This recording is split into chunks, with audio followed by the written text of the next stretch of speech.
May I have your attention, please? We are controlling transmission. There is nothing wrong. The Horror Chronicles. Whether it's a ghost, spirit, or an entity, they all feed on it. That's the whispering, the footsteps, the feeling of another presence. You won't have a chance to change your minds later, because there'll be no way to get out. We have such sights to show you. Have you checked the children? Whatever you do, don't fall asleep. Boogeyman's real. That is better. They're coming to get you. They're here. Hello, everyone, and welcome back to the Phantom Galaxy podcast, the crossroads where science fiction, fantasy, and horror meet. I'm your host, Nathan Bartleball. I'm joined with my co-host, Bill Van Vagel from up in Canada. Bill, how are you tonight? I am doing amazing. Today was one of the first days I didn't have a winter jacket on. Spring is in the air. Love is in the air. Horror is in the air. There's lots in the air. Yeah, there is a lot in the air. Pollen, for one thing, and I've been having some allergies, and you hear that cackling in the background, so there's a couple other things up in the air tonight, including the quality of this podcast. But before we start... Hey, now, wait a minute. Don't blame us for your quality. No, that's totally on us. As you can hear, we have some reprobates with us tonight, and want to welcome back the guys from the Horror Chronicles podcast, and I'm going to turn it over to them to introduce themselves and tell us a little bit about your podcast. You were on for the Valentine's Day episode, which we got a lot of great feedback on and a lot of great listens on that one. So, guys, you're here tonight to do DVD Roulette. It's the return of that. Not DVD, excuse me. VOD Roulette. It's the return of VOD Roulette. Bill and I have been doing that for a while, where we would each pick a movie sort of randomly. Most of the times we hadn't seen it or something we hadn't seen in a very long time. And we invited these guys to come on with us. So, guys, go ahead and introduce yourselves and we'll get right down to it. What's up, everybody? I am JT, and this is Ryan. We are from the Horror Chronicles podcast, baby. Podcast. So they invited us on here because they said they need to party. So we are here. But they really didn't know what they were asking for. But you guys can find us basically anywhere. We're on all streaming platforms. Spotify, Stitcher, iTunes. All that stuff. YouTube, Facebook. We're highly active on our Facebook page. That's the best way to get a hold of us if you want to come on the show and talk about, on our show, we talk about paranormal, aliens, cryptids, horror movies, basically anything that creeps you out and goes bump in the night. That's what we do. And you can find me creeping in Nathan's bushes outside his house. I thought you were going to say in Nathan's bush, and I was going to leave it just at that. And the podcast is done. All of this guys, is highly reassuring. Yeah, that's where you can find us at. It, we like to have a good time and joke around, and that's why everybody's laughing. We've been joking for about 25 minutes now. But so I am ready. Nathan, whatever you guys want to do as far as the movies go, we can start off with JT so we can get him quiet quicker. And go from there. You'll never shut me up. We'll introduce our movies here in a minute. We'll kind of go around the horn, and we won't, because we haven't previously announced them, we will go ahead and let each person sort of introduce the movie. I'll mention that in a minute. I just want to back up for a minute. Yes, everyone do check out the Horror Chronicles. Like they mentioned, they do cover a lot of different things in horror and also cryptids and the paranormal. I do think you guys are selling yourselves a little short. It's a lot of fun over there. And anyone who's been listening to our X-Files, we had the first X-Files episode. We got a lot of good feedback about that. If you enjoy that sort of thing, they talk all aspects of it over there. It's a lot of fun. And if you're someone who's ever enjoyed like Coast to Coast and programs like that, they have a little mix of that with the kind of horror film stuff going on. So I love your podcast. I'm looking forward to coming on. We're going to do Lake Monsters. Oh, yeah, we could do definitely. Yeah, 100%, man. Ryan just came up with an idea the other day. We're going to do the Conjuring universe.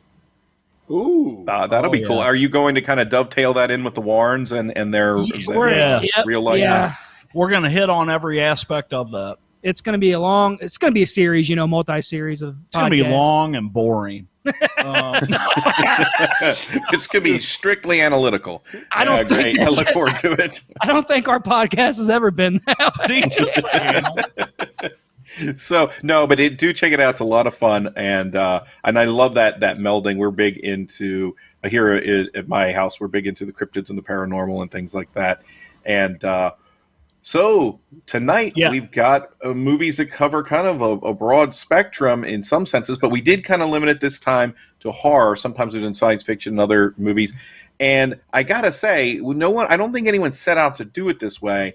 But Bill kind of fired the first shot as he normally does, where he picks a movie and Bill just goes all out. He just sort of it's like spins a wheel and points at something, and that's what we're doing. Yep, pretty much. There's no rhyme, no reason. He picked a movie that got this whole thing started, but when we were done, we have 4 movies. I would say 3 of them are more similar than the fourth one, but all of them really feel like, this episode could be titled Back to the Video Store in 1995 or something like that, because that was the vibe I got through this entire group of movies. And I had seen 2 of the 4 before, and 2 I had not. One I've definitely seen pieces of it, but I hadn't seen the entire movie. And we're going to get started tonight, and I think we're going to have a lot of fun with this. So I'm going to turn it over to JT first to tell us what his movie was, kind of set it up, and then we'll go kind of around the horn and discuss what we thought of it. Also, let them know when we announce the movies. Let's let everybody know where you can find the movie. The kind of rules here is we try to stick to some of the bigger streaming services. Bill, of course, has to always go with Tubi. We have to have something from Tubi at any given time. And then we also have, we try to Amazon, Netflix sometimes. Usually we try to find somewhere where it's easy for someone to find it, and it's not like an extra subscription service or something for the most part. So, JT, take it away. All right. So I'm JT from the Horror Chronicles. I picked a movie called The Barn. The Barn was released in 2016, and it was a movie directed by this guy. His name was Justin Seaman. No pun intended.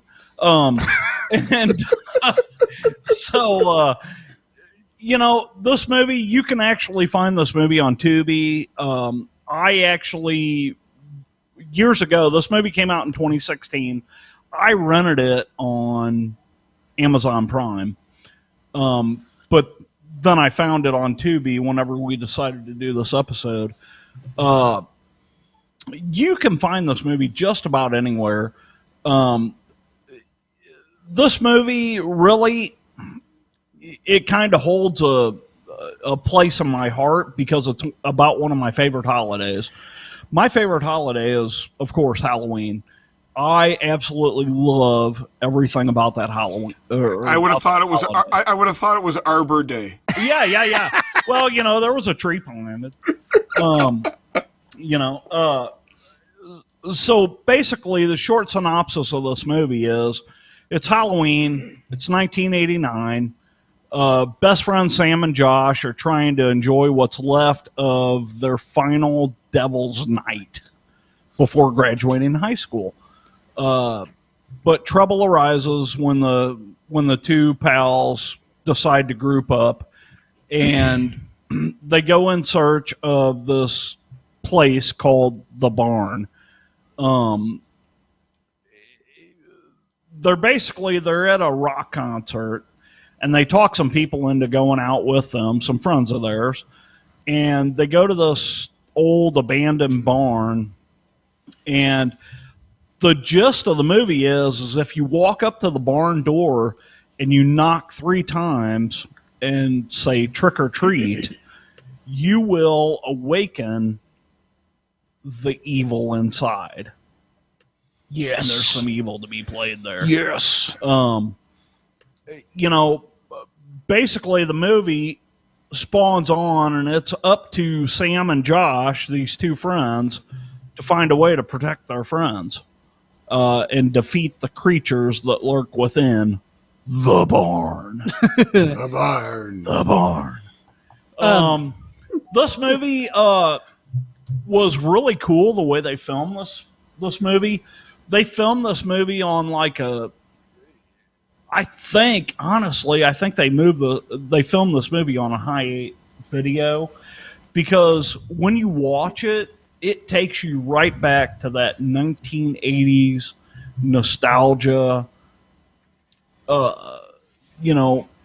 not great film quality, but Yeah, that atmosphere that is awesome. whole atmosphere of like a Friday the 13th, or Yeah. movies like that.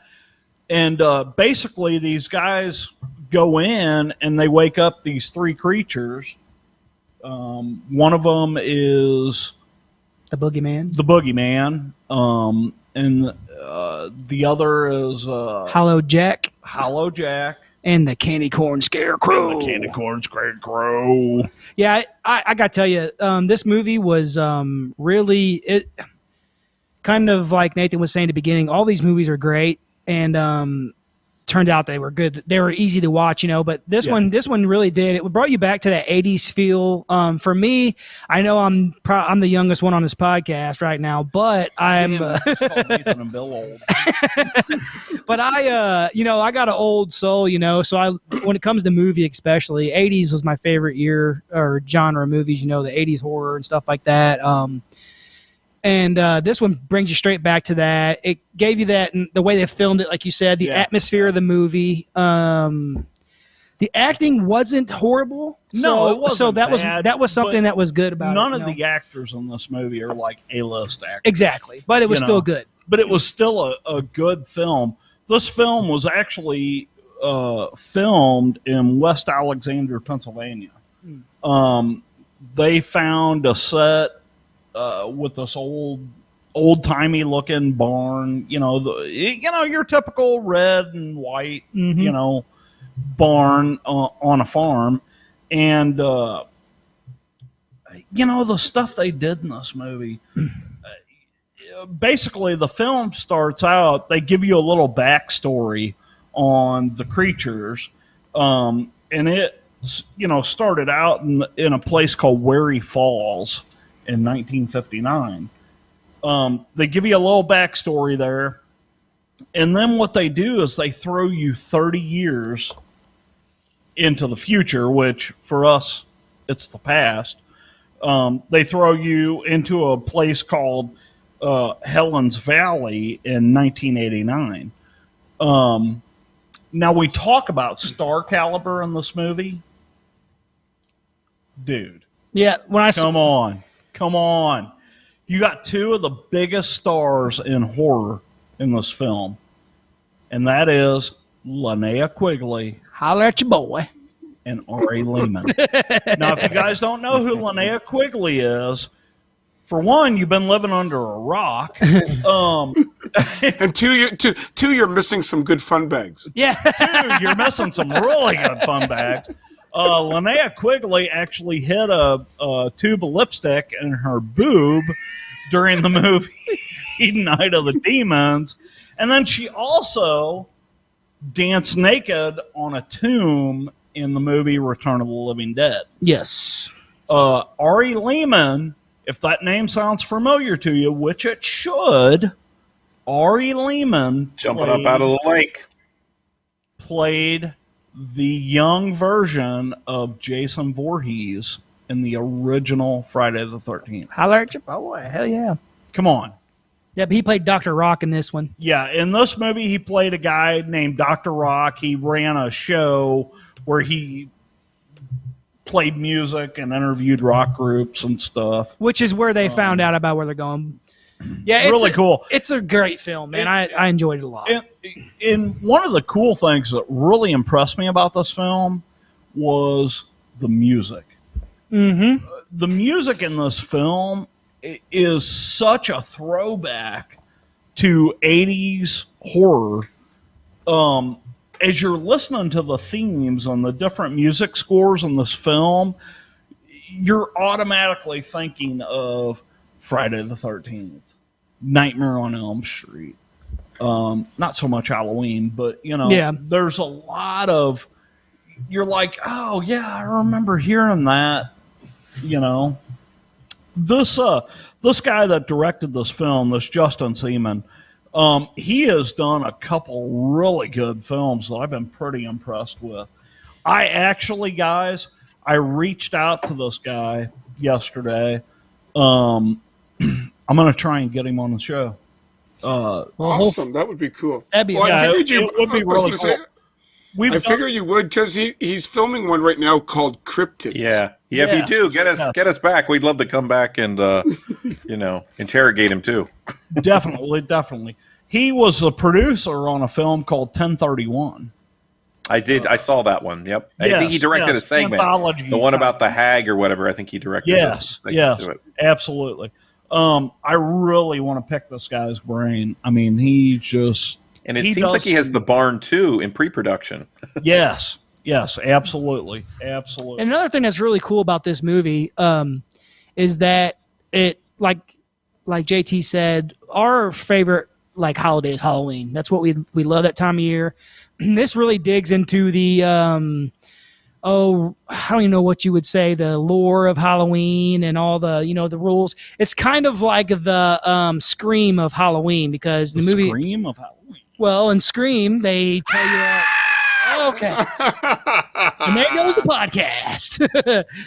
But no, in Scream they tell you all about the horror movies and the rules of the horror movies.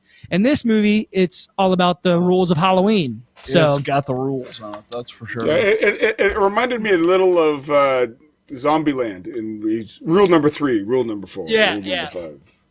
Yeah, because you had the main character, Josh, talking about all these different things that should happen, Yeah. So what's your guys' how's your thoughts on this, Nathan? It was a movie. No, I'm just kidding. It wasn't that great. No. No, honestly speaking, so when we saw this, first off, I realized, and for anyone who's interested in seeing this movie, it is on Tubi. It's also on Amazon Prime for free now. That's where I saw it. But be aware, there are 2 different versions, or not 2 different versions, but there are 2 different movies called The Barn, maybe more than that. But there's also a very recent Barn from 2018. I haven't seen that one, but it's the one I almost started to watch until I realized that when I looked at what you guys had sent me, it was the 2016 movie. Right. And the 2018 movie is about serial killers. Yeah, I started to watch it. Yeah. I actually started to watch it, and I'm like, this doesn't sound right. So I texted it to you. I'm like, what was the one that you said? And I got about 10 minutes into that other movie. I'm like, this is not right. Well, here's the thing. Was that other movie any good? Maybe we'll watch it. Who knows? I don't know. Yeah, I didn't. I started the same thing, and then went back to this one. And I, like you, am a huge fan of Halloween, and I love the ambiance of Halloween, everything related to Halloween. And probably like you, I have a certain soft spot for movies, not even just not good movies even, but just movies that capture what that Halloween spirit feels like. And honestly, in the 80s and the 90s, a lot of my fond memories of watching movies on Halloween or around Halloween time were that they weren't that great all the time. Great in terms of the quality in which they're made and things like that. What I appreciate about The Barn is they clearly didn't have a lot of money or necessarily resources right from the get-go. And but they clearly had a lot of heart. They wanted to make this movie. And sometimes I will be the first to tell you, I am getting a little tired of all of the sort of retro glaze that is put on a movie, where let's make it look like an 80s movie. Let's appeal to your nostalgia as heavily as possible. It works in this movie. It also works in a movie called the NUV Halloween Special. I don't know if you guys saw that one or not. It's also on Amazon. I'd recommend it, where it's honestly made like someone just put a VHS in and started recording a news special on Halloween Eve. And what they end up doing is they use this stylistic thing to kind of cover the fact that they maybe don't always have the best actors, and that the production elements are a little bit on the lower side. And honestly, it's kind of, it makes that part a little bit easier to go with, because when they put that little film grain over it, this movie still looks good. You know what I mean? In a sense, it still looks like that kind of comforting, grainy 80s horror movie. It doesn't look like somebody running around with a home video camera, which is what you might often get. Yeah. The music and everything, that also helps sort of, and you kind of go back between the heavy metal and then you go into some like more of the synth kind of style music, and you have a little bit of all of that stuff. Yes, I get that these can be kind of stylistic crutches, but they work here to make the movie a little bit more fun. And so, the acting isn't great, but a lot of the acting in those movies wasn't either. But they really, it's crazy. Like even in the opening, now I was a little bit. Is that a carved pumpkin? You couldn't even have a real. It's not even a real pumpkin. He's like, there's a pumpkin out, and I'm like, that's a pumpkin made of wood. Right. I feel like finding a pumpkin that looks like that is harder than carving a pumpkin. But when the little girl goes to open the barn and gets a pickaxe to the head in the first oh dude, yeah. Ouch. You realize kind of what you're dealing with, but.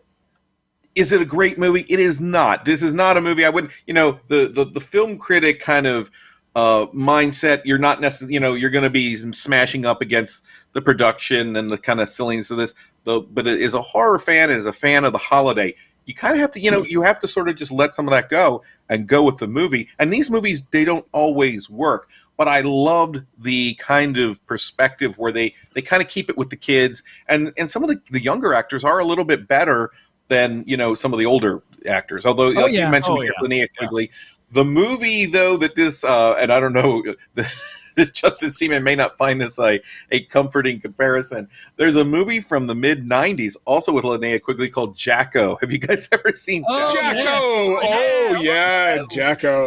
That movie's awful. It has footage of John Carradine from 15 years earlier or something, and he's in the movie, and then later they have a guy just wearing a mask. It's supposed to be John Carradine. It's Ed Wood level, but I have a soft spot for that movie, and I remember seeing it around Halloween time in the mid 90s, and this movie's better made than that movie, but it has that kind of vibe. There's a comforting cheesiness to this movie, and I love the idea that they went with 3 monsters. We don't just get one, we get and the tone, while there's violence and while there are all these elements that kind of make it feel slashery, it also has the feel of almost a fun, if you took out some of the gore and some of the other elements, it almost has that gee whiz kids kind of horror feel to it. Not saying it's a kids horror film, but it has a more kind of almost innocent spirit to it, if that makes sense. Oh yeah.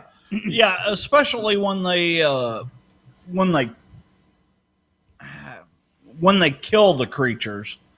I love that 80s animated lightning too. Yeah. I felt like I was watching He-Man or something. Well, and back Masters of the Universe. Right. Yeah. Back at Halloween this year, Bill and I, we got with Greg Morgan from Land of the Creeps, and we reviewed Trick or Treat, the 80s Trick or Treat, the rock horror movie. And between like you mentioned, Mary here, who's on the television, is interviewing the rock stars. Between that angle and then the angle where all that electricity and the kind of the heavy metal, I was getting some flashbacks there as well. And it's just a fun, would I say run out and drop $20 to see this movie? No. Exactly. But I would say check it out, right? Seeing it for free on Tubi and Prime, and you can have fun with it. And I would say check it out because, honestly speaking, after the watch here, I thought, what? Hey, I could see myself going back to this around Halloween time. It has enough of those vibes. It also has a scene I've never seen in a movie before, or in real life for that matter, where a preacher from the pulpit is encouraging everyone to go enjoy Halloween. Yeah. He's let the festivities begin. I'm like, what universe is this happening in? Right. Oh yeah. Yeah, I mean, I my thoughts on it. It was the quality was not 100%, but you could tell that it was a passion project. That these guys really wanted to do something that kind of was an homage and ode to something from 30 years earlier. I read something in the IMDb notes. I don't know. I mean, never take them for gospel. But at a certain point in production, they ran out of money, and the actors came back to work for basically nothing because they believed in the project. That's awesome. So that's kind of the perspective. If you see it through that lens, you gain a greater appreciation than, okay, this is cheesy, this doesn't make sense. But I will say there's a little bit of that throw all the spaghetti at the wall and see what sticks kind of philosophy to this. Because I think they tried to stick in 17 horror tropes in a 90-minute film. Yeah. Because there's the campfire, there's drinking, there's boobs, there is sex, there's people getting killed. The black guy gets killed first. Oh, whoops, spoiler. That's all the stuff going on in our studio. There's a high school dance. There's a synth pop and heavy metal. There's a backwards town folk. There's a Harbinger of Doom character that was just a fascinating guy. I feel like he's from Baltimore. He seems like he might be. Does he not remind you of the guy in like Friday the 13th Part 2 that's kind of standing on the side of the road? Okay. Yeah. Oh my God! Crazy, and they get into cults in this, but so like they do try to stick, and it reminds me a little bit of when there's a certain point in the movie there's a dance, and it was almost an homage, and not even an homage, an ode to Carrie. Even to the point where if you watch closely, there's a split screen, and De Palma does shitloads of split screens. They even do a split screen in that film. So they obviously had seen a lot. There was odes to Friday the 13th Part 2, where they're sitting around at the beginning and they're retelling the story of Jason. Well, that's kind of what they were doing at this, sitting around drinking around the fire. Right. It's a complete love letter to 1987 slashers, like that, 83, 85, on a plus, the practical effects were pretty strong on this. Yeah. Oh yeah. Definitely. I'll take the only if you call it CGI, were those laser beam shots from guys' fingers when people got killed. That was the only. But they were beautifully retro. they were beautifully retro. Yeah. But the other thing is, I found the end was kind of abrupt. I was like, it's over. Yeah, okay. And that's how I felt about it too. Yeah, but interesting. And there, I got the Friday the 13th Part 3 vibe. Right, being up in the barn and all the messing around going around on there. But again, I'd give it a 3 out of 5. Is it the best film in the world? Absolutely not. No. Is it one that's fun to watch? And if you are a love of the genre, you'll want to watch? Absolutely. It is my second viewing, and I will be viewing it again at some point. And would that be a 6 out of 10 on the 10 scale, Bill? 6 out of 10, 3 out of 5. Kids, do your multiplication. I'm going to tell you right now, IMDb gave it a 5.2. Yeah, I think that's a little. Actually, the IMDb though, that's actually kind of high for IMDb because I've seen good movies on there get like a 3.5 before. So yeah. Right. That's why I tend not to go with critics. And it was funny. Bill talked about nostalgia and all that stuff. And I know you guys just talked about this movie, but the movie The Final Girls. Yeah. Yep, what absolutely. A great film that is. Yeah, we're not talking about tonight. No, but it is a great movie, and it has that. Ryan's a dick, and I wanted to bring it up. And it taps into that in a different way. The cool thing about The Final Girls, for anyone who's listening to this, who is kind of looking for movies to be able to show a younger horror fan, I think The Final Girls really does fit it well into that because it is a PG-13, yet it plays with all the tropes. Yeah. It's a great sort of inroad because you can see that one first, and then it doesn't take anything away from all the Friday the 13th and the burnings that are out there. Right. And it's pretty heartfelt. Like, I mean, honestly, where it goes, it gets kind of poignant in places. So yeah, and it pretty much plays homage to all those films. Yeah. And I want to know who has a 45 of Demon Inferno. Demon Inferno. Oh my God. Right. So, yeah, I'm going to go with a 6 out of 10 too. There's something to be said when these movies are made. When you have an indie movie and you have someone who just makes a movie like they're never going to make another movie, which is what they did.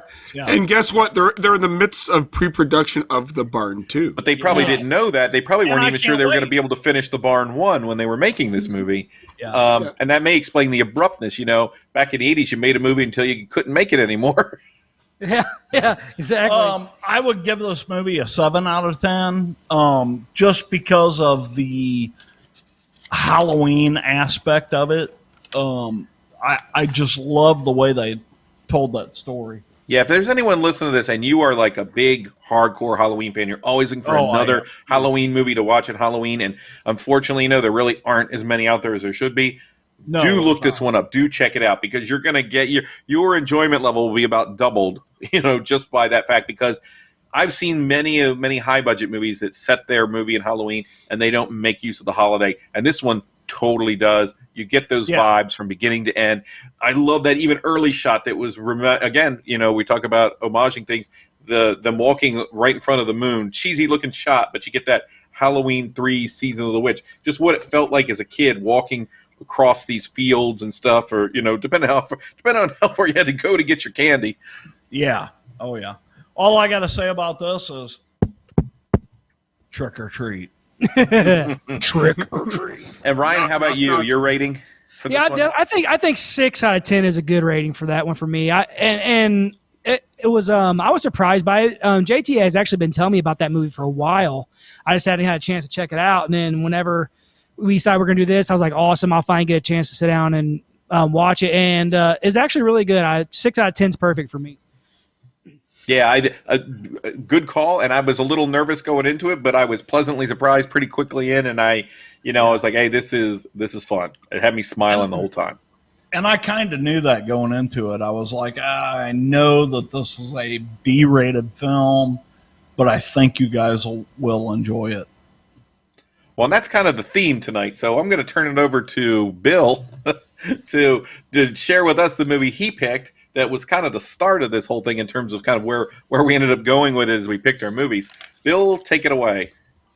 Take it away. Well, to pull the veil back a little bit, I have a folder in my bookmarks that anytime I'm on Tubi, Prime, or one of the free networks, and it looks interesting, I just put it into my VOD Roulette folder. So this was one of those. I probably got 150 of them, and I kind of looked at the cover. You guys have done this before? Perhaps.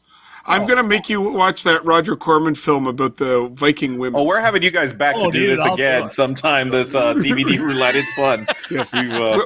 I think you will just get that. You'll get that open invitation to the room, kind of like, back in the day at the video store, you could go to the horror movie and then right beside it is the porno. And it was like those cowboy doors that opened. Yeah. Who gave you an invitation to that, Bill? If someone gave you an open invitation, that's not how that works. Say, we really miss the whole video store aspect. I mean,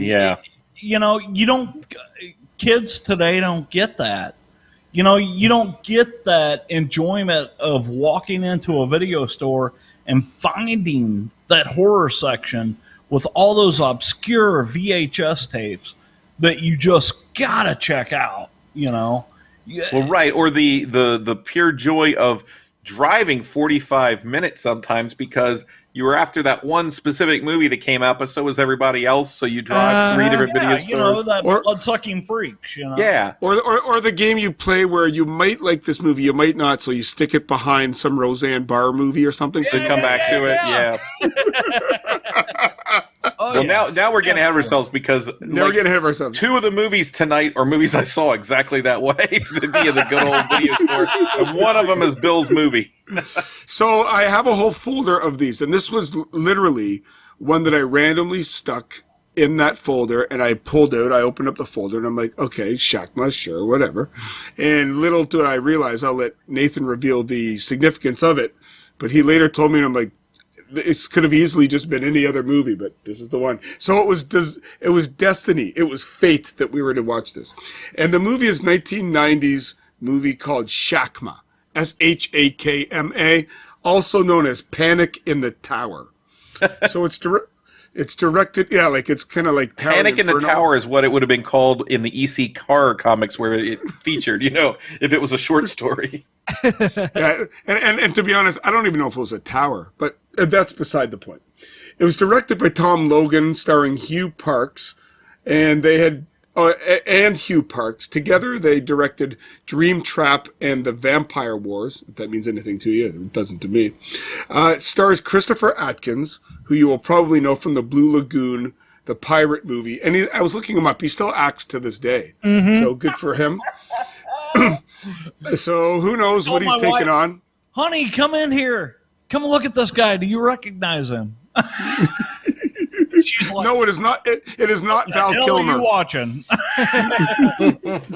It has Amanda Weiss. I think her name is Amanda Weiss. She was on TV show Highlander. She's on CSI and in the movie Silverado. And Ari Myers, who as soon as I saw her, I go, I know her. She was one of the girls on Kate and Alley. Yeah. And she was an author, and the one and only Roddy McDowall. Roddy McDowall. Roddy McDowall needs no introduction. If you don't know who Roddy McDowall is, go back, watch about 10 films, and then come back. Roddy McDowall is in one of my favorite movies, The Legend of Hell House. Yes, such a good movie. Well, another thing, Amanda Weiss, or Weiss, however you say it, she was also in Nightmare on Elm Street. Yeah, that's... Oh, it was funny. As we were watching these, I texted everybody. I was like, "Oh my God, it's Tina!"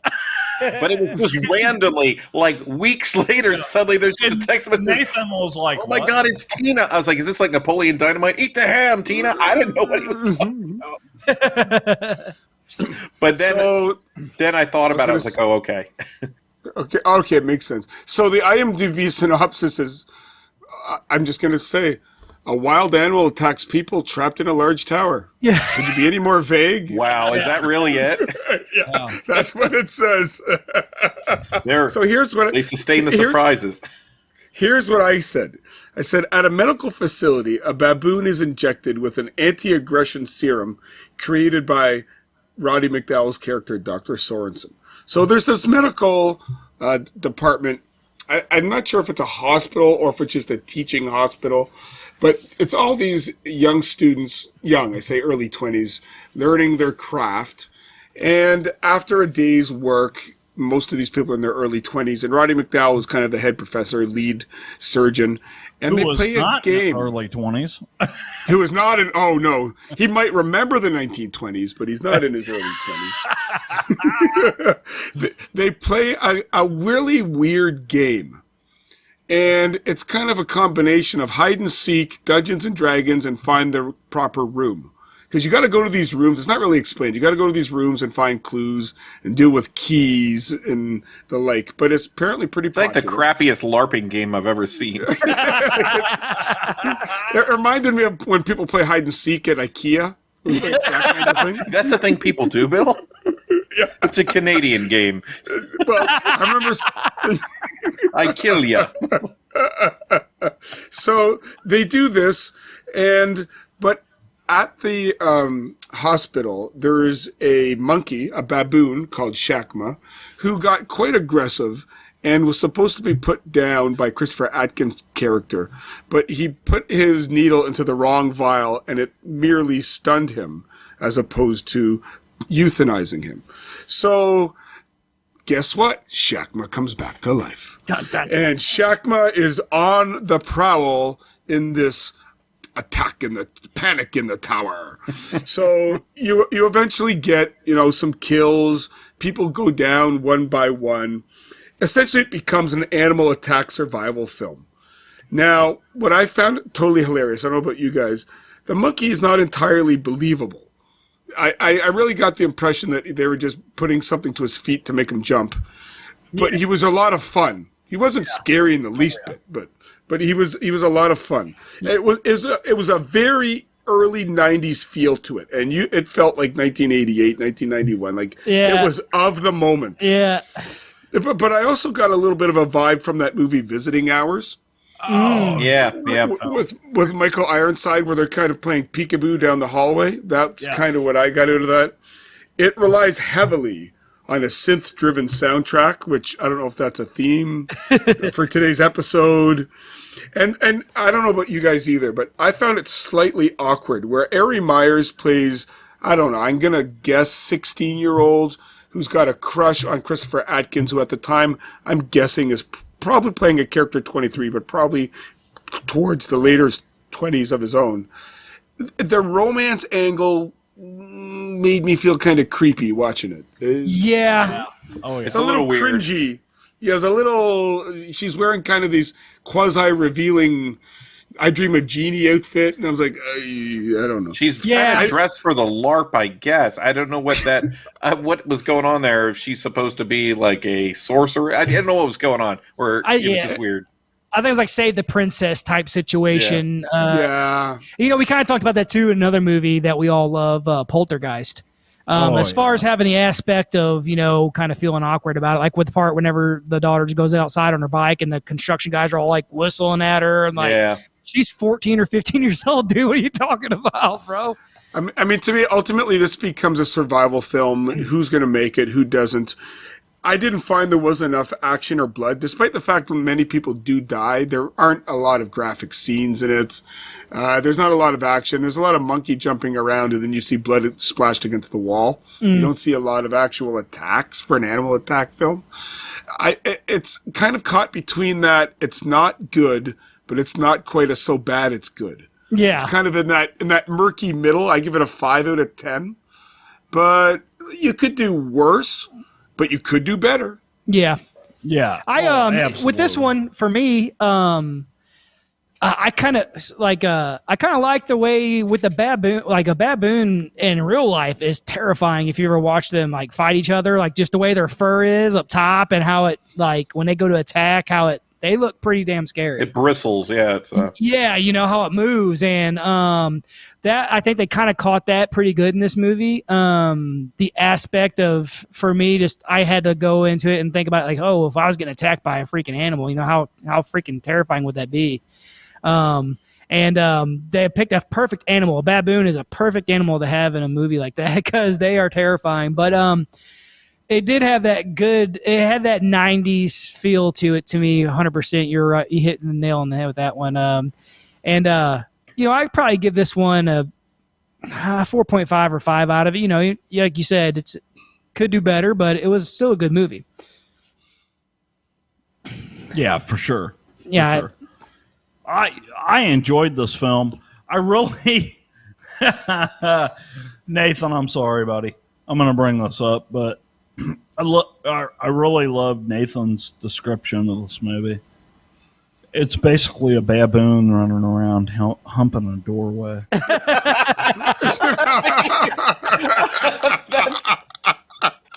That's a great scene. That's a great scene. I was rolling through my messages here, and I was trying to find exactly what you said there, but right. That made me giggle. Oh.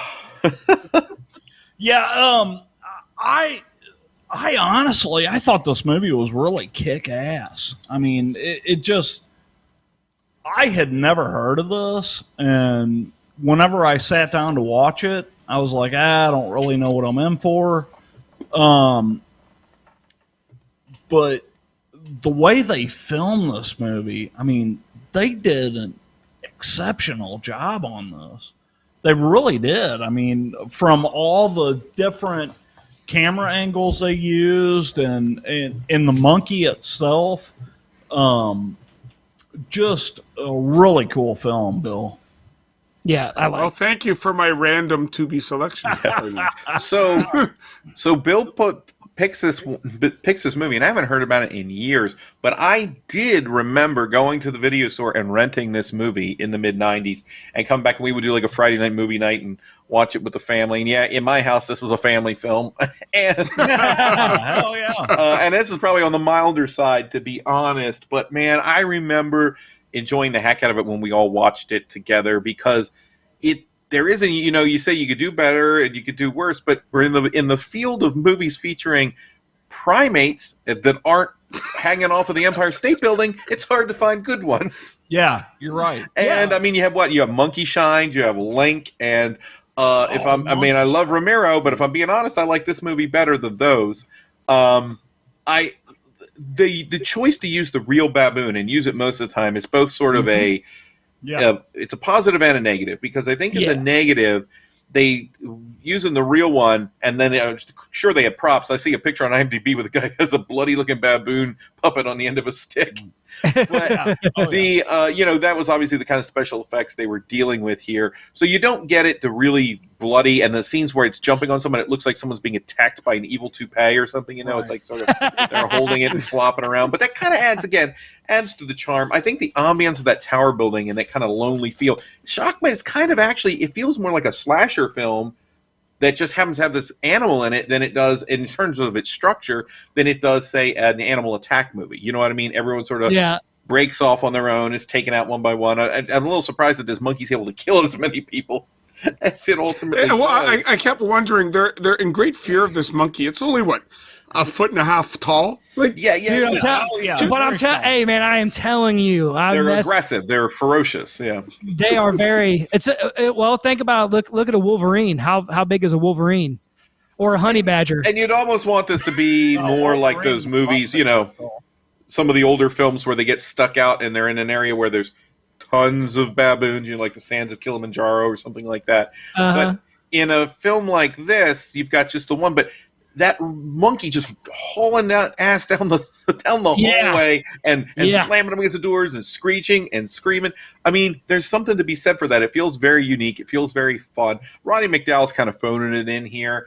I think, he doesn't get involved enough. I think when I read the back of this box, though, and had this, the element, the way it was pitched, much better than the IMDb synopsis, is these kids get together to play a fantasy role-playing game in an old like tower complex, and there's a killer baboon on the loose. The movie that pops into my mind features that role-playing game a lot more in a more like successful way. I think if they leaned in that ambiance, if almost like you get to see more of that imagination. Imagine these people playing this game where they're hunting these imaginary creatures, and this thing is running loose in there with them. I think that angle should have been played up a lot more. Is it a great movie? No, it's not. But yes, I admit the nostalgia lens glasses were on for this one, and rewatching it, I kind of connected right back to that. I told my brother, I was like, "Hey, go check out Shockma. Remember this movie?" And I had fun with it again, though. And I have to say, I still think, even if you've never seen it, you can have fun. You have to take it as a '90s thriller. It's not exceptionally creepy, but I love that they have that real baboon that he's running up, and he creates a certain amount of energy when he attacks. I give this one a 6, honestly. I had a really fun time with it. Still, you have to take it for what it is, but I think you can enjoy it. Oh yeah, definitely. And for me, this movie was directed by Hugh Parks and Tom Logan, and those two guys are not they're not famous by no means, but they've got some other B grade horror, in their list. But the way they film this, the long cut scenes down the hallway, and the way they pushed you towards the incinerator in that film was just, I don't know. Yes. I think they did a really good job with it. So what's your rating on that? I honestly would give this movie probably a 7 out of 10. I really enjoyed it. I honestly, no offense, guys, out of the movies we picked, it was probably one of the better ones I watched. Definitely better than yours. No. I really enjoyed the cinematography of it, the actors. I mean, you've got Akins from Blue Lagoon, and you've got Weiss from Nightmare on Elm Street. Did they play a huge part in this film? Well, yeah, I mean, they were the main actors, but it really had nothing to do with their other films. I just really liked the way they filmed this. Yeah, I was just reading in the trivia. The baboon was played by another baboon Typhoon. Typhoon. Typhoon was also played the baboons in The Fly in 1986. Oh, it's nice. cool. Oh, now that's cool. So the famous, but like Bart the Bear. And Gina Davis. Yeah. Well, and so there you go. There's your little bit of IMDb trivia. Yeah, there you go. And then really, like, if you think about this, Shockma's kind of the hero, right? he's playing his own little LARP through. It's not really his fault. They're the ones who locked him in that cage and He messed with is. him. Honestly, by the end of this film, you feel sorry for him. Yeah, I think you do, and he's enough front and center, and you're just waiting to see him again. So it's just that fun popcorn kind of feel. And again, could it be? You talk about movies that I'd be interested in seeing if you got the right person attached to it. I'd love to see a remake of this, but with the caveat that you can't use a CGI baboon. Right. Exactly. Could you see like Rob Zombie? Oh God! How dare you? I want to see the Guillermo del Toro one where he plays up Guillermo del Toro. the RPG thing and even shows them imagining in their minds until this thing jumps out of a closet and eats their face. Or Quentin Tarantino. Tarantino's. I'd like to see James Wan do this. Oh, there you Yeah, go. I That'd mean, be- you that'd could have a actually- lot of fun with this. It's a unique idea done in a reasonably entertaining way. Yeah, absolutely. Yeah, I was gonna say, who's the director from Parasite? I really wanted this monkey to climb to the top of that tower, though. His little, you're right. You do see a lot of baboon butt in this. Yeah, you do. More flared buttholes than I needed to see in this sort of. But It's a good thing you don't have your camera on right now. right, exactly. Or your camera, I Ryan's guess. butthole's all flared right now. Okay. But I give this movie 3 flared buttholes. Yeah, but anyway, in the video rental jamboree, Shockman was there. I don't know about the video stores that you guys went to. I had kind of like one of those mom and pop shops, and I ended up actually working in a video store for a while in the late '90s, early 2000. Early 2000s. But there was a place when we were kids. In the middle of the video store, you'd have this big bin, and it was like the movies that you could rent for like $1 for 5 nights or something. Do you know what I mean? Yeah. It's like the discount Yeah, this bin. is the crappy movie bin. Right, and so Shockmo, and it was, not to say crappy movies, it was the ones that people weren't like, there's 35 copies of, Batman Returns or whatever sitting up there on the wall, Right. or Terminator 2, and, who's... And Nathan was like, oh, crap, there's a Shockman here. Right, exactly. I walk past a Terminator and go over to the bin, and here's Shockma, and then the other movie, the movie I picked, which I picked because Bill shows me Shockma, and I'm looking through Tubi, and I'm like, wait a minute, this other movie is finally available, which is The Willies from 1990, and that was another movie. I didn't rent the same exact night as Shockma, but that same year in 1990 or 1991, I distinctly remember finding that movie, never having heard of it ever before, and renting it. And it's funny, we picked these movies about a month ago when we were planning to do this episode. And since then, Land of the Creeps, Bill came out with an episode talking about anthology films. And Greg and Pearl reviewed this, and Greg and Pearl really liked this film. Yeah, they reviewed this. They reviewed another one I pulled out of that bin called Grim Prairie Tales that I recommend. That one's got James Earl Jones and Brad Dourif as the stars. And it's definitely worth seeing. It's also an anthology. But The Willies is directed by Brian Pack. We'll keep going with it was a month ago that we picked these movies, and if we would have known, we would have picked better movies. See, that's just kidding. You have now entered the zone That's the of Tubi zone. VOD roulette.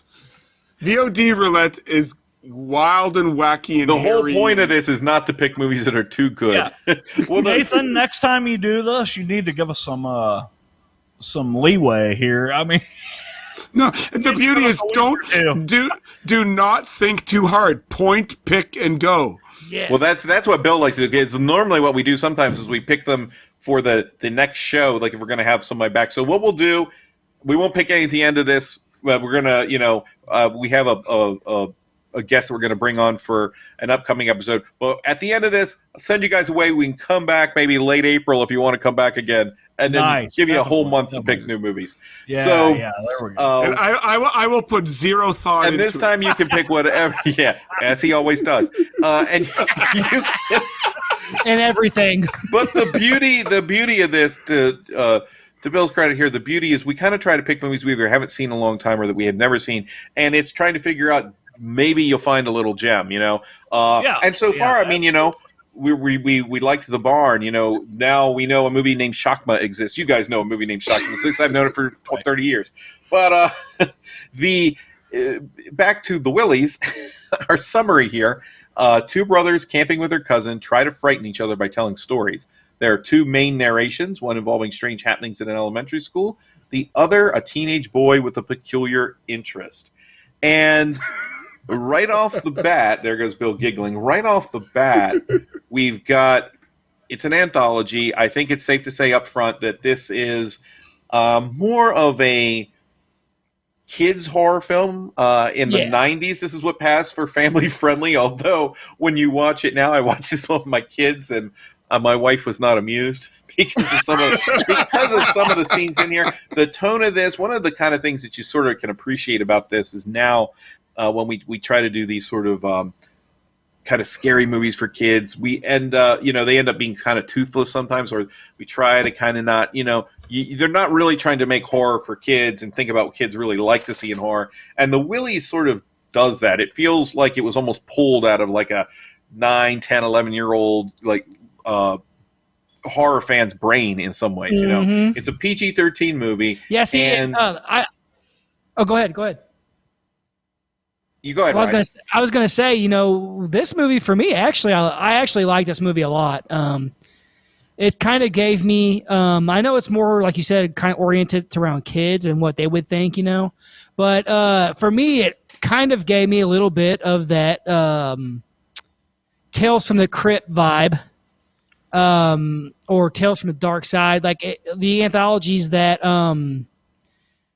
it just really gave me those vibes, because I remember back when I used to watch, and I probably shouldn't have now that I think about it, because I went back and watched Tales from the Crypt series, because you could literally find them on YouTube. Yep.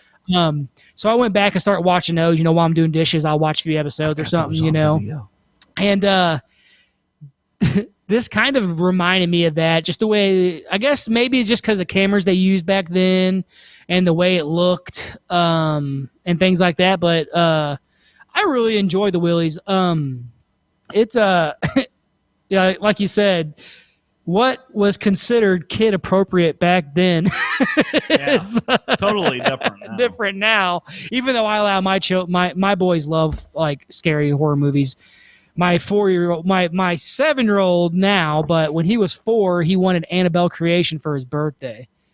So Ryan bought it for him, and he got it for his birthday. My daughter turned 7 last week, and her requested movie to watch for her birthday which is on St. Patrick's Day, was Leprechaun, and we did. Oh, nice! and she loved it. We just watched that. A lot of people don't know Leprechaun. Jennifer Aniston's. Yes, she's not proud of it. She tries not to tell a lot of people about that. But but with the Willies, one of the things I remember seeing this, and at the time we rented it, even then, again, because we were seeing movies at the same time, like Shakma and whatnot, and pretty much all the other horror movies that were releasing around that time. We were already, myself and my siblings, were watching stronger horror movies than the Willies, but we still had that appreciation for what's going on here. And you're right, it is an anthology. It's aimed a little bit younger, but it can be enjoyed, I think, by a wide swath of horror fans. And here's how I kind of feel about it, and I felt about it at the time. 2 years ago, when Guillermo del Toro produces Scary Stories to Tell in the Dark, the movie, and it comes out. Now, I enjoyed that movie. I enjoyed the designs of the creatures. I enjoyed some great Halloween ambiance in that film, and they kind of set it in the 60s. Have you guys seen the movie? Oh, 100%. Absolutely. Yeah, really enjoyed it. But the one thing that really kind of disappointed me, and I kind of put that disappointment aside, and I can set the movie over here and say, hey, I really think this was a good movie. But I wanted it to be that anthology feel and delve into those urban legends and have more of a sort of creep. Like a creep show vibe, or a vibe of throwing all these things at the wall and seeing what sticks. Oh, when you're dealing with urban legends, you almost have to be a little bit messy. You have to be a little bit, by the seat of your pants, a little inappropriate, a little kind of goofy. And the Willies, in this early going, before the two main stories start, the first about 5 or 10 minutes. So another thing we didn't mention is, this cast here, you have Joshua John Miller and Sean Astin. He's not in a large role. You have James Karen from Return of the Living Dead. James Karen! And I love seeing him here. Karen. And you've got... what's her name? Who plays the teacher in the Bad Apple? Oh yeah, the old teacher. Yeah, what's it called, Miss Titmarsh, and the one kid says, "Where is the old boob swamp?" Right. But yes, yes, he did. Yes, but I was going to say, the Titmarsh, was she the one that was in the Blues Brothers? Yes, I believe so. Yeah. Yes, And she was in the Blues Brothers. She played the Penguin. Yeah, slapping him with the ruler. Yes, yeah, exactly. And she's about the same here. And what's interesting though is there's all these weird little cameos throughout the film. And Bill Irwin shows up as an old guy riding a roller coaster. You have Dana Ashbrook shows up. And like just for a scene, like he's just there. And Twin Peaks would have been big at the time. Kimmy Robertson, also from Twin Peaks, is in like within about 3 or 4 seconds of seeing Ashbrook, she shows up as the lady who's operating the ride where this guy dies. And they right off the bat, these kids are telling these what's grosser than gross stories, you know. So now I got my kids running around saying stuff like, "What's grosser than gross? You know, 5 dead? Is it 1 dead puppy in 10 barrels?" or puppies in 1 barrel, and that kind of stuff. And so we get to hear a lot of that now. But it's funny, when I was watching the story about the old guy at the amusement park, I said Bill Irwin, and I know him, and I couldn't place him, and I go, Seinfeld. Yep. And that's the episode where they go back to the old age home. Yeah, and it's like he's here for a few minutes. You've got the classic, like, when I was a kid, I used to love an author, Daniel Cohen. He had a whole series of books about urban legends and stuff. And so Cohen's books, and of course, Alvin Schwartz, who did Scary Stories to Tell in the Dark. For me, a lot of this movie felt closer to the spirit of Scary Stories to Tell in the Dark than the new movie did in terms of its actual content. Like, if you were a kid that read those books and liked those weird illustrations, and I had a book that Daniel Cohen wrote called Southern Fried Rat and Other Gruesome Tales. Oh, I remember that. And it had the chicken box on the front of it with the back hindquarters, the rat hanging out of it. Yeah, we should do a whole episode on Daniel Cohen. It'd be great. He has so many books. I recently got a copy of his Encyclopedia of Monsters for my kids. But that story, they do that story, and the lady eating the fried rat, they do it perfectly. And I love how the camera just slams in 3 or 4 times, you know. And then you have, when I saw this movie, I couldn't find it for many years, and then I found it. It was playing somewhere, and when we watched it, I showed it to the kids. They had taken out the scene involving the poodle. There's a scene with the lady, and that scene has clearly been restored on this version. The poodle in the microwave, Pookums, you know. And every once in a while, my kids will walk through and say, "Oh, Pookums." I'm a little surprised that scene is in there, you know, to begin with. But as a kid, it was kind of like when that opening sequence, because all we're talking about right now, guys, for people who haven't seen it, this is only like the first 4 or 5 minutes of the movie. They do all these little stories. They capture perfectly, you know, hey, that story was told to me by my sister's brother's cousin or something like that. And then I love it. Sean Astin's going to tell a story, and he goes, "This isn't that one about when you and your friends found a shipwreck under the caves near your house, is it?" I was like, okay, well done. Yeah. I was going to say, all I'll say about the poodle is at one point it reminded me of a scene in Gremlins. Oh, yeah. Well, that's pretty. Not a lot of sophistication to the poodle scene. You see where it's going, it goes there, and then it goes out. The whole time I'm sitting there thinking, I'm like, is this lady really going to put her damn poodle in a microwave? And it's like they put it in there for like 3 minutes, okay? It's like 3 minutes, but then I love it. Just like it's like there's no reaction, and suddenly there's one reaction. You know, it's like nothing happens, and then everything happens. And wow, but you know, and that's one thing that was really cool about this is how they did those little short stories at the beginning, to kind of gear you into what they're getting ready to do to you. And then you almost feel like we could have had one more story. Because then you get 2 big stories, and I know we would have probably exhausted ourselves having like 30 or 40 of those little pieces like that, but I wouldn't have minded maybe shorter segments with a little bit more variety. The 2 stories, The Bad Apples involves a kid who's being bullied. James Karen is the janitor at the school, and he's kind of telling the kid, you really got to defend yourself. And these kids are just merciless to him. I mean, they're really little jerks. Like they, you know, to the point of what they're doing is like, it's gone well beyond the mark. This school is like, where is everybody? Like the principal shows up after the kid's been tied from the rafters. Why Miss Titmarsh is still even at this school is anyone's business, because she's just a horrible person. Yeah. And then you have this. You have the story of this creature that this boy sees in the bathroom, and that's really where you get that Tales from the Dark Side vibe, Brian. Like that creature in the closet, that episode that Tom Savini directed. And it's a kind of a cool looking creature, it's kind of puppet like this one in this movie, but I kind of like, he's in this dirty bathroom stall. I mean, this is one of the most gross bathroom stalls I've ever seen, even before you put the monster in it. And he's kind of perched up on that toilet. And Nathan, having done the Harryhausen, would you consider this claymation? No, I think he's definitely some sort of a puppet, but he has that almost that quality. Like there's something about him that feels like he doesn't look like a guy in a suit exactly. He feels otherworldly. Like he achieves almost the same thing. Although I think he is just some sort of a puppet. But he's I think they do a nice job for a movie that they clearly didn't have a lot of budget. I love this first story. It's kind of mean-spirited too, honestly, but that's okay. It feels very Tales from the Crypt, where the people who do bad things kind of get their comeuppance. So. And what a killer Iron Maiden T-shirt the kid had. That was awesome. And they kept putting it like front and center, so you can see that. And then Clu Gallagher has a small role here. He walks into the bathroom at one point, and then kind of walks back. He's the principal, I guess, doing absolutely nothing as far as I can tell. And and if you guys don't know, Nathan has already mentioned two of the guys, James Karen and Clu Gallagher, who were in Return of the Living Dead. Yep. Now, and he was that a lot of people may not know. The director of this film actually played one of the zombies in Return of the Living Dead. Now that I did not know. Played a zombie named Scuzz. I didn't realize Gallagher was also in A Nightmare on Elm Street, the original. Yes. Yeah. Yep. I didn't. And Puppet Master 5. Oh, I didn't realize that. That makes all the difference in the world, right? Now that I know that.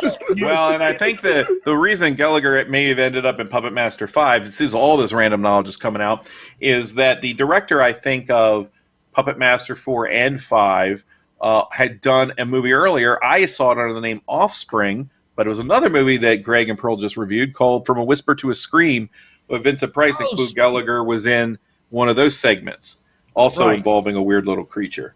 Now, where the movie kind of slows down or sags a little for me this time, I think I still enjoyed it as a kid, was we get to the second segment that has Michael Bauer in it, and he's been in plenty of stuff since, but at the time, I knew Michael Bauer, as most kids who probably saw the movie in the 90s did, from playing Donkey Lips on Salute Your Shorts. And I don't know if anybody here remembers that show. I don't remember that. Oh, that's a shame. Yeah, we were like, it's Donkey Lips. That was his character's name. Lips. The 90s and the 80s were not kind to fat children. And here he plays a kid named Gordy Belcher. It's in the same kind of category. Here's what's really weird about this. So Gordy Belcher has this weird fascination with flies, and he also is a jerk. And this one really does feel like Tales from the Crypt or something, because he takes these flies, and in an incredibly creepy scene, he has them he's killing them, and he's put them in this weird little dioramas. He has a crucified fly. This little kid seems like he's growing up to be a sociopath. This the one little girl that seems to show him any sort of interest at all. He bakes a cookie with flies in it for her. Well, I was sitting there wondering, does he want to get laid?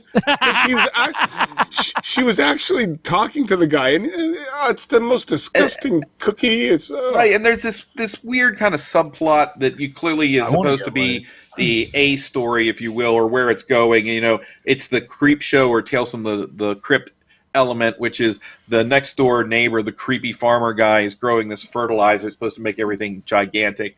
And the thing about this episode is it's headed towards that ending, and that ending's fine. And again, you get kind of a moment where you're like, wow, that's a little darker than I was expecting for the kind of movie this is supposed to be.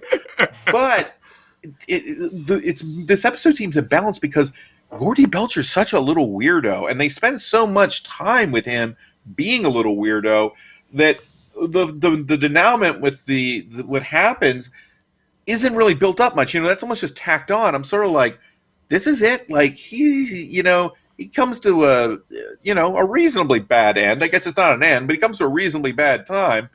And But it just felt like there was something else going on. Like they hit this creepy kid doing these creepy things with this messed up kind of relationship he has at home, and you're so interested in that suddenly you're just like, I don't know. I didn't care as much about all the stuff involving the fertilizer. It either felt like it should have been shorter or longer. Yeah. See, and like he was picked. I caught it. I caught it at the end when I seen what was going on because he was picking the legs and the wings off of the flies. Mm-hmm. Yeah, and so you have that basic what comes around goes around kind of thing. Karma. Yeah. Karma comes back to bite him in his ass. But it seemed like a huge setup for that payoff. Yeah. Oh, yeah. You're right. But again, like we said, this movie coming from that time is, for what it is, it's really. I love the atmosphere. I'm huge on atmosphere and how it can make you feel nostalgic, and it really had a great atmosphere to it, And did you? I was going to say, did you not get the feeling? I don't know. When I watched it, the kid, the what was his name? Gordy Belcher. Did he not remind you of the kid in Stand By Me who ate the pie? 100% it did. That's funny you said that because I told my wife that same freaking thing. Yeah. Yeah, it's exact. And the other thing I love is Bill Irwin again. Not only was he in Seinfeld, but he was in the scene in Planes, Trains, and Automobiles when they're on the airplane. Oh my God, that scene makes me laugh all the time. God rest his soul, John Candy. Oh my God, that is so funny. What does he say here? He's on the ride, and it's the episode. It's the sequence where it's about a person who actually was scared to death on a ride. And what does he say? I should have gone to the Enchanted Wiki Hut. But I did enjoy this. I enjoyed the entire movie. And did you see the cameo from Christian superstar Kirk Cameron? Where he's on the TV. At the end. Says, this is for you, Gordy Belcher. These flies are for Gordy Belcher. Well, how did they pull that? I mean, what was the thinking there, I guess? But I give this one a 7. I really enjoyed it still. It was it has those things that I would love to see someone do something more with this kind of urban, because when they approach urban legends, they very rarely get that right tone. And it has to be a kind of like, you're in a tent at night. You're telling stories. There's something a little bit like kind of subversive about it. If you're a little kid, you're kind of telling a story that mom or dad probably wouldn't approve of this. And the Willies has a little bit of that feel without it going too far. Yeah, for me, I mean, a movie can get a pretty good rating for me for nostalgic feelings. That's a lot for me. If I can sit back and watch a movie and just enjoy it and not think about anything else but what I'm watching, then that works for me. And I think for this one, I think you're about right. 7 out of 10 is good for this one. It really gives me, I know it's weird I say nostalgia, but this is the stuff I watched when I was growing up. So, 7 out of 10 is good for me. Yeah, I'll give this one a 6, maybe even a 6.5. I can't quite get it to 7, but again, it's one that it's kind of caught in that it's not quite kid enough to be kid, but it's not quite adult enough to be adult. It's kind of in that. Yeah, I'll agree with you there. I think if it was me, I'd have to give this movie a 5. It was cool. It was fun to watch, but it just didn't grab me, And that's what I really look for in movies is what's going to grab me and, keep me engaged the entire film, Gotcha. I would have really, instead of the Gordy Belcher one being, 40 minutes or whatever, I would have rather the amusement park one be longer.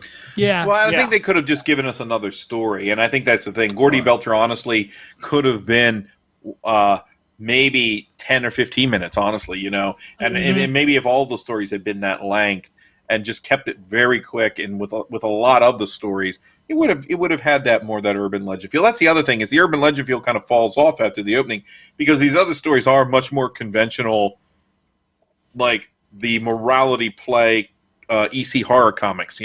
They really are kind of right down that middle.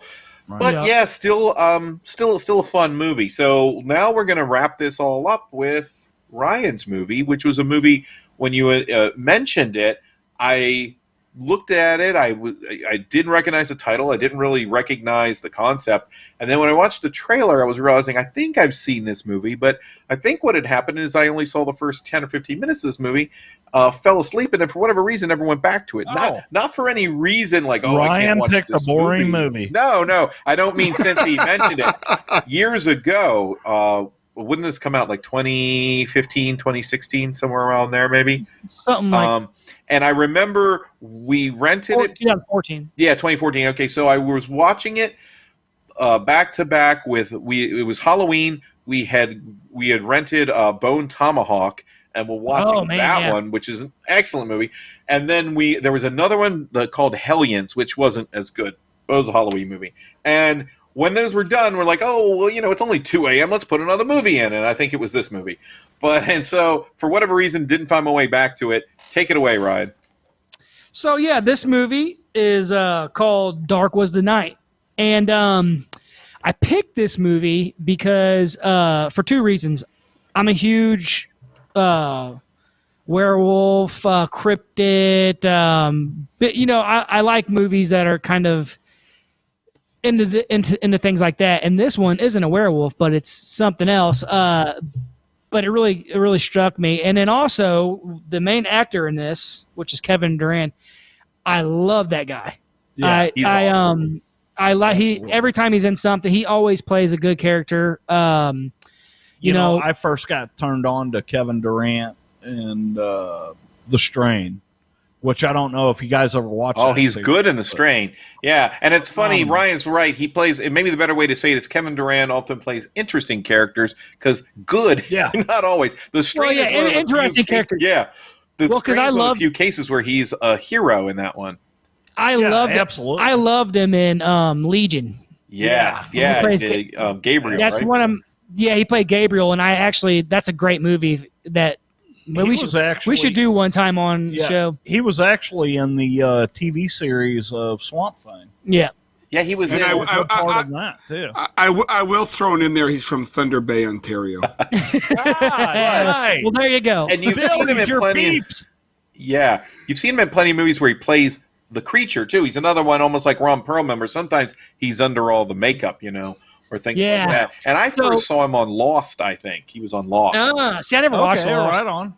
He was also in Vikings. Yeah, he's just a big guy. He's a great actor. And I said this in the movie when I was watching this movie. Me and my wife were watching. I'm like, he's a big guy, But anyways, in this movie, he plays a sheriff, and like you said, I don't like the freaking synopsis they have on the IMDb. It's really short, and it's like, an evil in a small town when evil unleashed in a small town when a logging company sets up shop. It's like, that could be any damn thing. Yeah, so basically this guy is a sheriff, and he's a beloved sheriff. Everyone in this town loves him. I don't know that he's beloved, but everyone in the town is because they all respect him. But the reason why, if you watch the movie, there's other things that go on. But like he's going through some things, and him and his wife are split. They're going through some serious stuff, and you'll figure it out in the movie. But he's trying to deal with that as well as dealing with, as it said in the synopsis, a logging company comes in and kind of stirs up some stuff in the woods. Well, the cool thing about this movie is that it's a Native American story, which I love.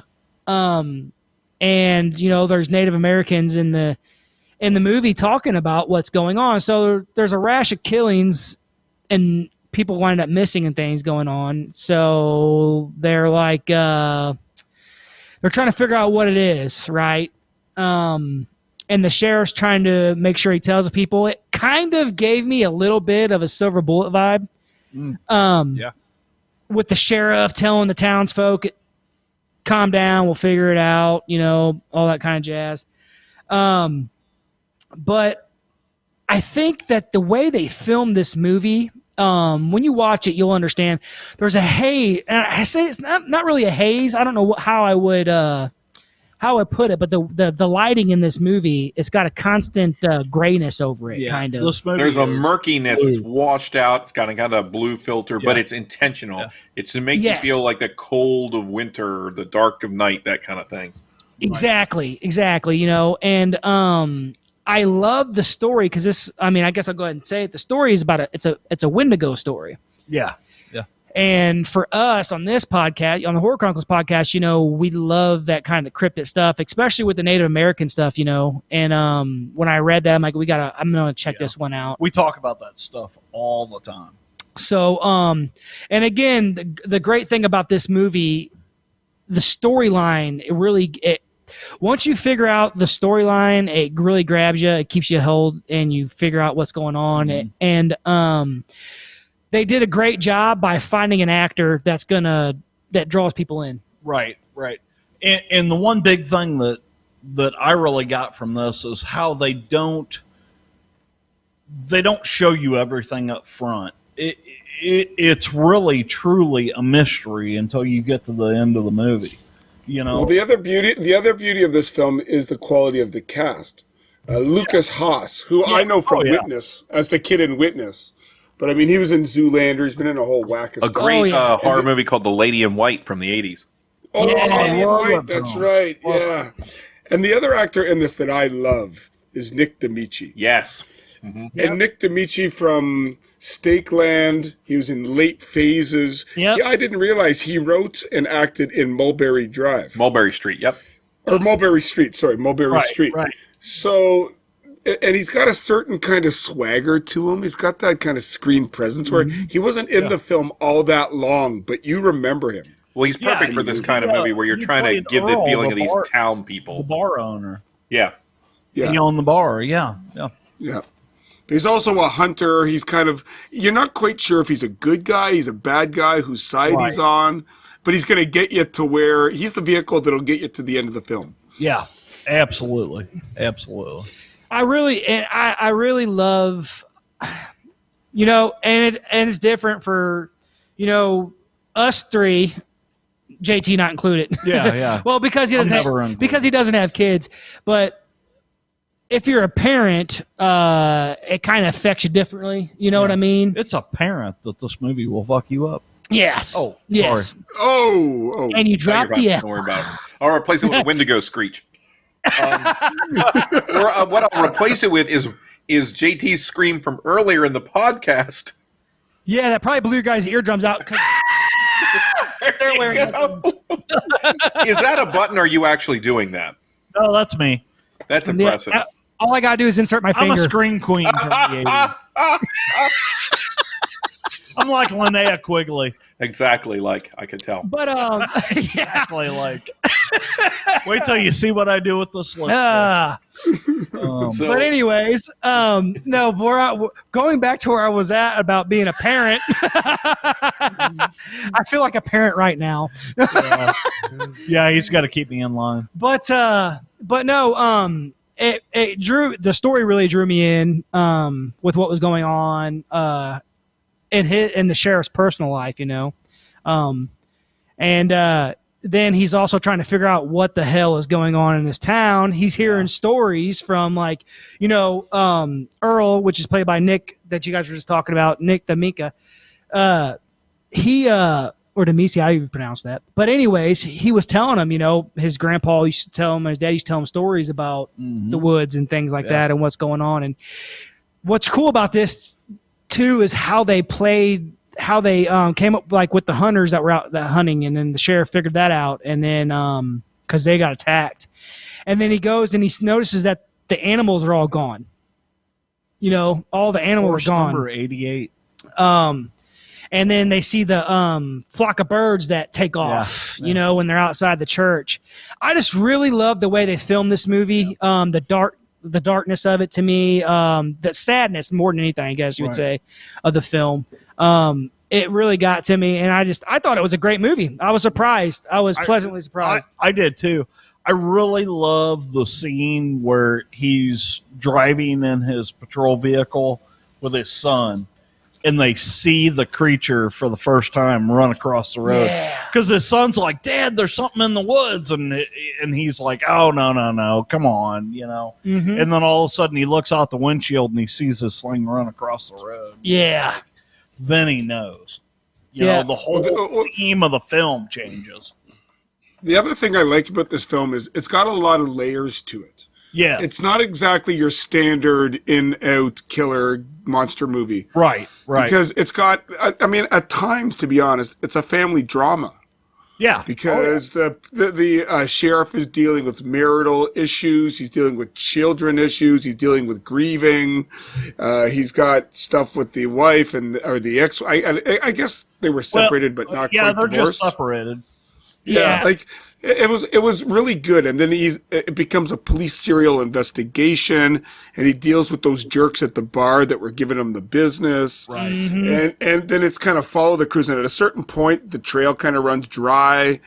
And I learned a lot about horses in this film. I didn't think I was going to. Well, it has really, Ryan, you mentioned early on the feel of almost like Stand By Me. And I feel like this movie has the texture of a Stephen King story, almost of a Stephen King novel in some ways. Yeah. Because of the way that it follows a lot of different plot lines, but while keeping these characters kind of central. This is about the characters, but the way it juxtaposes certain things, like it juxtaposes this kind of tenuous and sort of estranged relationship between the town and the forest, right? Like the natural world and the forest that sits on the edge of it, and how things have been encroaching and what's happening there. And then this estrangement between these family members, and the kind of the estrangement that's happening between some of these individuals and the people in the town, between where they think their town should be going and what should be happening with it and what's really happening with it.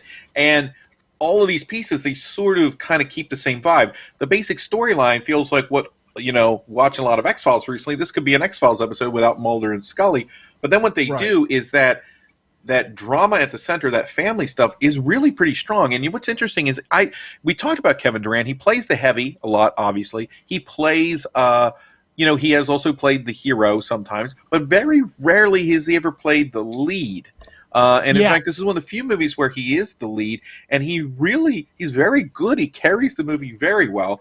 He's doing something similar to what kind of I think they were trying to kind of get Schwarzenegger to do in a movie like End of Days. He's kind of dealing with almost a similar sort of backstory, but the story it feels more personal here in the way it's handled. And one of the big things for me is this movie's legitimately creepy. Of all the movies we watched, this is the only one I think is actually scary. And some of the tension comes from what you said, Ryan, where, if you have that kind of having kids, there's two levels here. There's the sadness and the melancholy that's driven home because of what has happened. And it's one of those things, as me as a parent, it's unimaginable. It's hard for me to imagine I'd have to, right? For the remaining people in your family, you have to continue, but you wonder how you would. But at the same time, it's the peril that is potentially happening for the people who are his kids he still has, right? Like, the family members he still has.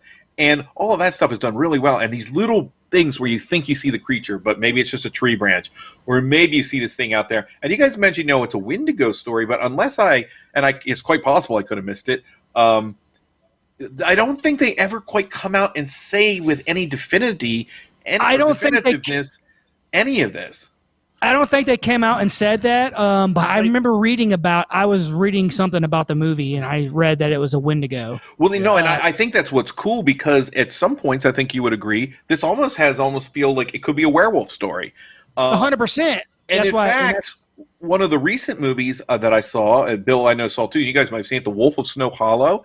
This would be almost a companion piece. That movie's much more quirky, but you look at all the pieces, the family kind of drama stuff, the town sort of, the relationship between the officers and the town, and it's kind of estranged and trying to figure out what's really going on, and this guy's in the middle of a personal crisis. That movie plays things a little more comedically and quirky, and this one doesn't as much. It does have more of a somber tone. See, Nathan, I thought you were referring to Hunter x Hunter. Well, that's true too. The tone of the film is probably closer to Hunter x Hunter. But to go real quick to the cryptid element, at one point you think it could be a werewolf, and then what happens? And you guys probably know this one better than me. I thought it was the Jersey Devil, but maybe it wasn't. Where at one point in history, and I want to say it was in the 1800s, might have been early 1900s, where people in a town, I thought it was in New England, they come out and they find these weird tracks all over the ground. The Devil's Footprints, I think, is the kind of story. The tale. Do you have clarification on that? But I remember that story, and that's what the opening of this film kind of is: the Devil's Footprints. Yeah, see, and well, with the Jersey Devil, it was like it was a child that was what was it, the 13th child born? Yes, the and- backstory was like the witch, but this was some event that I think the whole idea is the town comes out and they find these weird cloven. Oh yeah, they found him on the rooftops. Yes, all and, over the place. Everything. Uh-huh. And that's kind of what's built in here. And so you have all these competing elements. If you're someone who enjoys the cryptids and those kind of legends and things like that, you, at any given point, this could be any of those things, and you're not sure which. Yeah. Well, another aspect about this film that we didn't really touch on was the fact that, in the movie they talk about how there was this logging company that had started doing, had started doing some forestry work and cutting down trees. And they had forced this thing to move south until it had ran out of room. It basically ran into a town that, it couldn't get away from. And what they had claimed in this film is this thing had possibly been living in the forest for years, even decades, and they had run it out, and now all of a sudden it is forced to be inside it's like a trapped animal. A trapped animal in a town, And I love that aspect, like a timber wolf or something, but different, something we've never seen. And that leads credence to the whole thing of we really don't, there's so much unexplored territory that we really don't know what's out there. Yeah. And I love it when they do that in a story. I love that kind of story beat of as we push further in the ocean, as we push further, mining, as we push forward, destroying the forest. And eventually, nature's going to turn up something we're not quite prepared to deal with. And but I love how that's kind of very subtle for a while. But man, and I don't want to talk about it, spoil it, because people should really see this movie. Yes. But the last scene, the very last shot of the movie, which you could almost miss if you got to stay with it, and then boom. I thought that was great. And I was going to say, does it lead to a natural sequel? Exactly. And it could. That's exactly what I was thinking. Very well could. But this particular movie, even if they didn't do a sequel, it kind of leaves you in that, that thing of, I really don't know. Right, this is this can kind of go either way, maybe, but I want to see what happens next. And my bottom line with this is, I cared about all the people in this movie. I loved the tone and the feel. Ryan, like you say, is melancholy. It's a perfect movie, or maybe not a perfect movie if you have seasonal defective disorder. Watching it in the winter, you may want to save it for the spring. I loved the monster. I loved the way the two were integrated in. I think this was a really good movie. I'm surprised that we don't hear more about it. Honestly, it fits in perfectly for people who enjoy like the slow burns of Ty West, and we talked about movies like Stakeland and Mulberry Street and all of those films that Jim Mickle did. With Nick DiMicci. If you enjoy those movies, you'll probably enjoy this one. Absolutely. I'm 7.5, but I could almost push towards an 8. I mean, I think it's a very good movie. That's where I am. Yeah. I think I would give this movie an 8 easily, just because of the acting and the atmosphere in it, and just the way they filmed it. We talked about it being in a lot of blue screen. It really made you feel like you were there, and it gave you that claustrophobic feel of you're trapped. Yeah. I would say I would give this movie an 8 too. I really enjoyed it. I like you said earlier, just a minute ago, Nathan. You said it really. You care for the actors in this. You care for each character, and it's I definitely give it an 8. Yeah, I gave this a 7.5, but for Letterboxd, I gave it an 8. You know what, guys? I'm giving it an 8 too. You've convinced me. Across the board, because it's even because I was thinking 7.5 as we were talking about it and all of those various elements. Like this is just a good movie. It isn't just even a good horror movie. But I was thinking back, you know what? It did kind of freak me out.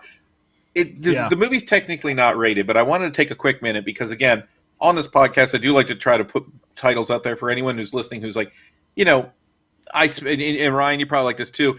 I tend to be kind of very, I try to be open about what I show the kids. I don't show them everything, but I'm always on the lookout for movies that they'd be interested in, but also isn't going to push too many of their buttons. Yeah. Now, guys, feel free to correct me if I'm wrong on this, but I feel like this could also be a pretty good gateway horror movie. I don't remember anything in it particularly. The themes that we're talking about, the themes of loss and stuff like that, they're below the surface a little. They're not excessive. They're there, but I don't. If you're a younger audience member watching this, you're going to be caught up in, because it is a mystery. Like we're talking about, they're solving a mystery here, and you've got this horror, you've got this monster. I think this would be a pretty good movie as a gateway movie because there's language, there's some violence, but I think it lays on that line of more of a PG-13 into R, would you say? I don't remember anything particularly. There wasn't really nothing in her that was particularly, There's no sex or anything like that in the film at all, and very little. There's not a lot of gore in this movie, but there's a little bit here. It's more like the aftermath, I think, mostly what you're kind of talking about. This movie, I was going to say, maybe... go ahead, Bill. No, I was just going to say, maybe I was reading too much into it, but the last 20 minutes for the audience takes place in a church. Yes. And I almost found it by the end, it was Durand almost finding faith. Yeah. Well, and I thought it was definitely an aspect of what's happening there for sure, yeah. Well, and in the movie, the preacher who says, I've seen your wife, but I haven't seen you, in church. And so, you're right with that. That's probably the first time he's been in there since the situation happened, And that's another aspect of movies like this other kind of movie that this is. I want to just mention real quick that I love is where the supernatural element, it's bad, right? It's, particularly for the people who die, because that's it. But, you have these movies. Duel is one of those movies. There's lots of movies. Shaun of the Dead is one of those movies where the dark horror element, even Jaws a little bit, it's the disruptor. It's disrupting these people's lives, but sometimes their lives were in a rut or in a bad place. And if they can survive this, they might actually be better off because of this thing that's happened to them, that this if he can exercise his personal demons, which is what's happening there towards the end, at the same time, and he can manage to survive not getting mauled to death, then, he and maybe his family will be okay. Well, see, and what that goes down to is something I live my life by every day anyway, which is it can always be worse. Right. And last shot of the movie. Yeah, there you go. But, it could always be worse, and that, maybe what's going on in your life right now isn't as bad as you think it is, and you should change up your attitude. So, well, in a way, it's like this is waking him up, and possibly this entire town up to where they really are in the scheme of things, So, man, it's a good movie. I definitely highly recommend it, and I just don't hear it mentioned a lot, particularly considering it is a creature feature. But I think it's very well handled. I think the only thing holding it back from anybody that getting mass praise is it at times is a little bit on the drama side. Right. So perhaps if you're looking for a straight up, this isn't Schlock Night. You watch the other three movies for that. No. Yeah. But at the same time, this movie has a depth that the other movies don't have. Like you play out, the characters play out. They have real lives. There's a relatability to these guys. And you may not necessarily love the characters, but you understand their motivation. And there's some creepy stuff happening in that forest. Yeah. And I got to give props to my co-host Ryan for picking this movie. Yeah, man. Because this movie actually hits every gear of what we're about. Yeah.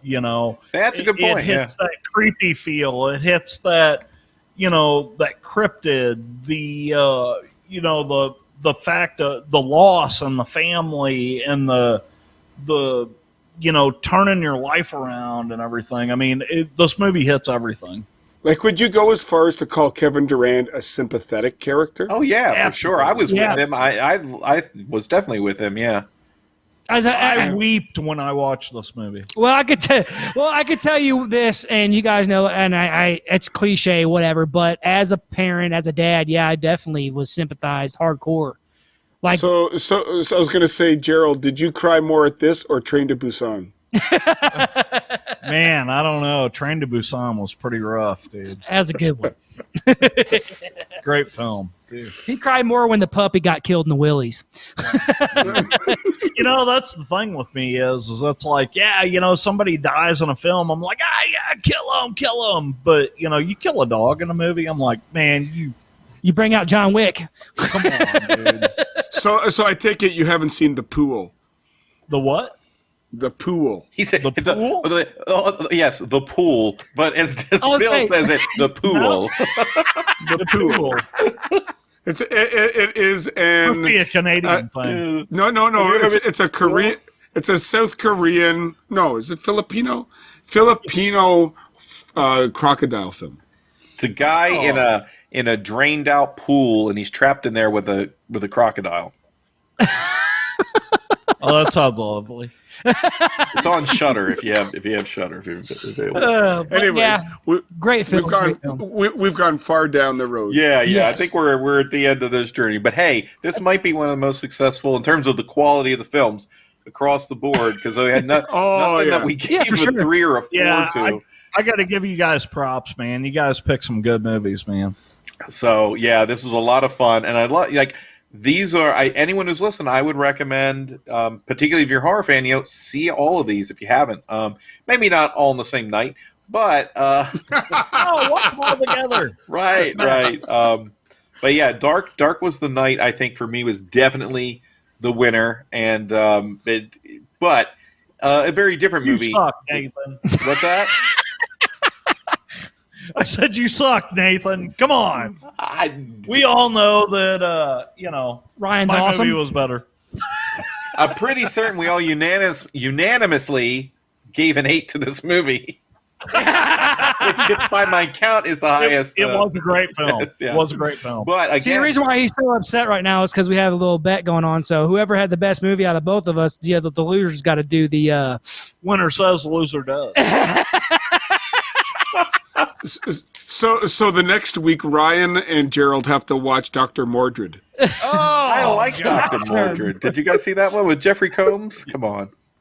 It was fun. You have to adjust your expectations. Jeffrey Combs did a movie with the chick from Buffy the Vampire Slayer. The original? Yeah. No, the series. Oh, Sarah Michelle Gellar? No. What was the other girl? All right, we're done. And it's finished. No. I'm intrigued. Which one? House of the Witch, I think. Talking about Angel? Or you talking about Charisma Carpenter? Charisma Carpenter. Charisma Carpenter. He did a movie with her. I think it was called House of the Witch. Was that House of Bones? Oh, yes. House of Bones. That's it. That actually is not. That was one of the movies I was considering picking when we were because of the. Really? Well, it had a really cool looking cover, and I like Charisma Carpenter. And then, but when I looked at it, I was like, oh wait, I've seen this movie. But to be honest, it's not a bad movie. It kind of feels a little bit like a TV horror movie, but it's not bad. Yeah. Well, you throw Jeffrey Combs in there, and I mean, he's going to make it brilliant. He doesn't make everything brilliant. Ask anyone who watched Hammerhead for that last shark episode of LOTC. Doesn't make everything brilliant. Nathan, you had to go there. Oh well, yeah. I mean, he's got some stuff in his, but you know what? He's got some interesting movies in his filmography. There's one I'd love to. Yeah, man, we're gonna have to do this again. So we'll bring you guys back on. This VOD roulette thing was super fun. It's a blast having you guys on every time you come. Thanks so much for. We love being here, man. And while we're still got you on the air, tell the folks out there how they can get a hold of you. Oh, it's easy. Just check out Horror Chronicles podcast. You can find us on every podcast provider out there. We've got a Facebook page, Horror Chronicles podcast. YouTube. You can find us on YouTube. Just type in Horror Chronicles. We'll pop right up. We've got Instagram. We've got Twitter. Twitter, we're at thehorrorchron.com. Yeah, which we are never on. Oh, no, it's not .com. It's at HorrorCron. Sorry. But no, best way to get a hold of us, guys, is our Facebook page. We're highly active on it. Send us a message, and we can get you on the show. We like to have conversations with everybody about any paranormal, cryptid, witchcraft, all that kind of stuff. Aliens, we'll talk about all that stuff. Taco Bell, anything, really. Just call Ryan's cell phone. It's 555. Well, the thing is, Ryan and Gerald you can find on YouTube. Ryan you can find on RedTube. Yes. Yeah. Just look up the names. Peter Throbbins. Peter North. Oh man! So have you guys seen this? I saw Hulu is advertising. I don't know if it's a movie or it's a show called Sasquatch. Oh yeah. Have you seen it? I haven't seen it. I thought of you guys the minute I saw it. I was like, this looks. Yeah, we'll have to check that out. I haven't seen it yet, but yes, it's on my list. Something else Sasquatch that I saw the other day that was popping up. Sasquatch. No. That's right up back there. Back to RedTube. That's right up there with the Triple Exorcist. Well, I do like, have you guys seen on YouTube, have you seen Sax Squatch? With the Sasquatch wearing the bandana, he's out in the middle of the woods with a saxophone playing like Africa by Toto from the Lost Boys. Yeah.